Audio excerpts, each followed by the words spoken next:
Bon, mercredi 25 octobre, calendrier économique, pas grand-chose. Pour être speech à 22 heures. Là, c'est l'ensemble du calendrier. Donc là, il y avait les earnings de Meta à la clôture. On était plutôt bon.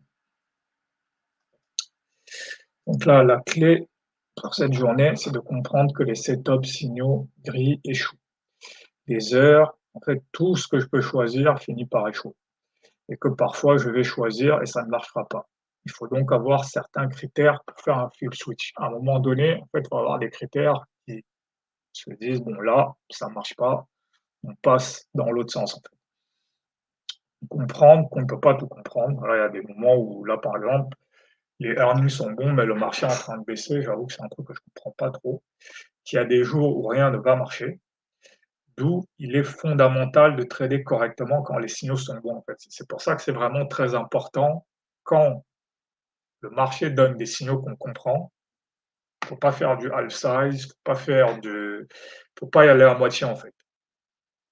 Comprendre qu'on est dans un bear market, donc par défaut vendre est une bonne idée. Ça c'est ça aussi j'ai du mal à intégrer ce truc, c'est que on est dans un bear market, donc en fait si le mar quand il y a un signal de vente, c'est toujours une bonne idée à prendre en fait. Surtout les RH50. Donc vendeurs, en bear market, vendent les RH50, les continuations de baisse et acheteurs. C'est sur les scalps, en fait. Les achats, actuellement, c'est du scalp. Donc, en termes de traps, il n'y a pas vraiment eu beaucoup de traps. Donc, le seul trap, c'est qu'on est dans un bear market, donc il faut vendre. Le principe du marché dans lequel on est, bear market, est simple. Si un RH50, si ça baisse, bon. Le problème, c'est que pendant des mois, j'ai construit une stratégie sur un bull market et le fait que les baisses étaient moins probables. Mais en fait, il faut que je modifie mon raisonnement en rajoutant les conditions de marché. Dans un bull market, les reversals sont achetés et le prix fait des plus hauts. Dans un bear market, les RH sont achetés pour générer des liquidités, puis vendus sur les RH50 pour poursuivre les baisses. C'est vraiment un basculement qu'il faut que j'arrive à faire, c'est que en fait, un signal correspond à certaines conditions de marché, en fait. Donc les signaux comme les reversals avant 16 heures, 17 heures qui marchaient très bien avant, du moins pendant le bull market, maintenant ce n'est plus le cas, en fait. Ça ne veut pas dire qu'ils ne marchent pas, c'est juste que ce ne sont plus les bonnes conditions, en fait. Pareil, le RH50 de janvier à on va dire août, c'était un setup qui apparaissait très peu. Et là maintenant, quasiment toutes les semaines, il y en a un. Donc voilà, ici. Donc, on ouvre ici, on ouvre ici. Ah oui, non, là, faut que je fasse tout mon placement. Là, on est ici, ici, et là, là, ici, on est là, ici, on est 5, ici, ici, ouais, là.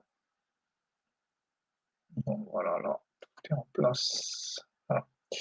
Donc ici, à l'open, moi, on n'était pas dans un contexte de baisse en fait, parce que je choisis une grille qui était en fait le fait que avant les ouais, important, c'est que la grille que j'ai choisie, c'est celle-là, que les lendemains de earning de Google, en fait,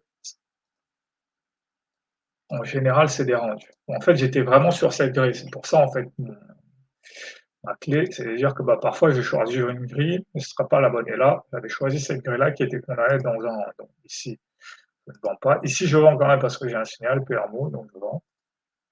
Là, ici, reversal avant 16 heures, j'achète. Voilà, ça, pas trop de problème là-dessus. Voilà, et c'est là où en fait cette étude est intéressante. Voilà, ici, donc celle-là.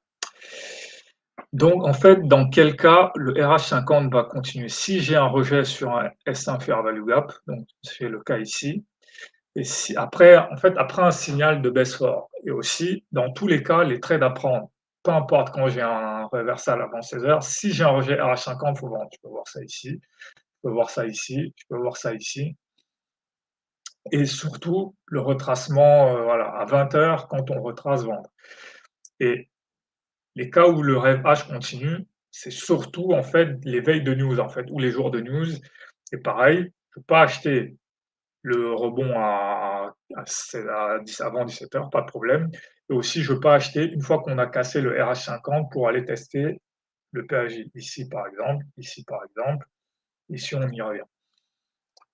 Donc voilà et donc en fait, ce qui s'est passé, c'est voilà, c'est ces journées-là, voilà, je les ai identifiées où on baisse d'un coup, elles sont là et il y a pas vraiment de gros reversal, faut juste voilà. En fait, normalement, c'est pas que normalement, ma grille de lecture pour ces journées-là, c'est qu'il faut un catalyseur négatif, en fait. Or là, j'avais pas de catalyseur négatif, donc j'avais pas de moyen de détecter cette journée, en fait. Donc voilà, ici, je peux encore acheter parce que je suis encore sous ma continuation de hausse. Là, ici, j'ai mon RH50, mais là, je m'arrête de trader à 17h30. Voilà, c'est une règle que j'ai fixée. Voilà. Là, ici, la baisse continue. Donc là, je reviens ici à 19 heures. J'aurais pu vendre ici, je vends ici. Voilà, pas de problème. Parce que là, je me dis que la baisse va continuer. On a eu un rejet sur ici, sur ce fair value gap ici. Donc maintenant, on va aller chercher celui-là. On a eu le rejet ici, on va aller chercher ce fair value gap là. Donc voilà, on stagne, et là, sur les earnings, on a cette hausse et puis on a cette baisse. Donc, en fait, limite, peu importe ce que j'aurais fait sur cette journée, ça n'aurait pas vraiment marché. Et donc voilà, c'est ce